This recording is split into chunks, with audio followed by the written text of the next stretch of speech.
Imagine waking up one morning and finding out your entire country has moved. Not metaphorically, not politically, but physically. Poland is the only country in modern history that was picked up and shifted over 200 kilometers to the west. Cities that were once German became Polish. Cities that were Polish became Soviet. But why? Why is this nation on the North European plain so restless? To understand why Poland's borders act like they are made of water, we have to look at the map. Geography is destiny, and Poland's destiny was written on a flat piece of land called the North European plain. Look at this map. To the south, you have mountains. To the north, the Baltic Sea.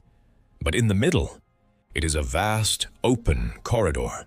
No natural barriers. No massive rivers that can stop an army. No mountain ranges to hide behind. For centuries, this plain has been a superhighway for empires.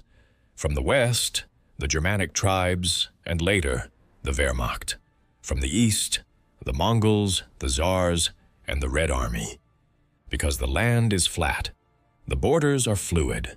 They are easy to draw, but impossible to defend.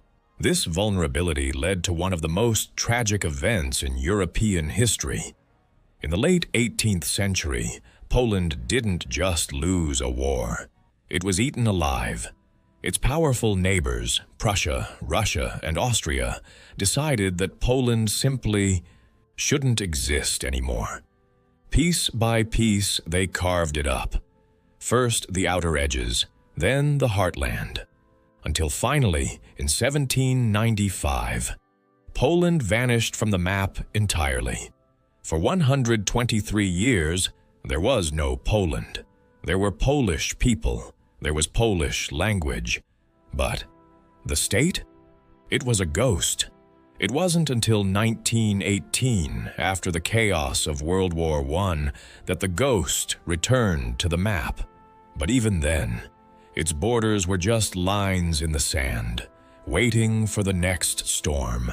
That storm arrived in 1939, and when the dust settled in 1945, Joseph Stalin stood over the map of Europe with a red pencil. He wanted a buffer zone. He wanted territory. So he made a decision that would change the lives of millions. He took the eastern part of Poland for the Soviet Union. To compensate, he gave Poland German lands in the west, Silesia, Pomerania, and the southern part of East Prussia. Essentially, he picked up the entire country and pushed it west. The result was chaos. Millions of Germans were forced out. Millions of Poles, displaced from the east, were put on trains to inhabit these new, empty, recovered territories. They moved into German houses, ate off German plates, and slept in German beds. In cities that now had Polish names, Breslau became Wrocław, Stettin became Szczecin, Danzig became Gdańsk. Today, Poland's borders look permanent. If you open Google Maps, there they are, fixed, recognized, and stable. But history tells us that on the North European plain, nothing is ever truly static. For over 1,000 years, Poland has been a state on wheels. It has been a kingdom, it has been a ghost, and it has been a nation physically moved 200 kilometers to the west. This constant shifting has created a unique national identity, one that isn't just tied to land, but to the people themselves.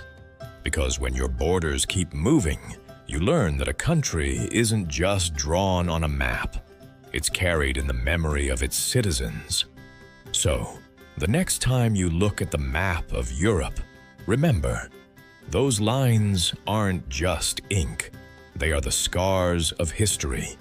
And for Poland, they are the footprints of a nation that refused to stand still. If you want to know more about how geography shapes destiny, make sure to subscribe. Next time, we're looking at why Switzerland decided to stop fighting everyone and become neutral. Thanks for watching. The Continental Shift.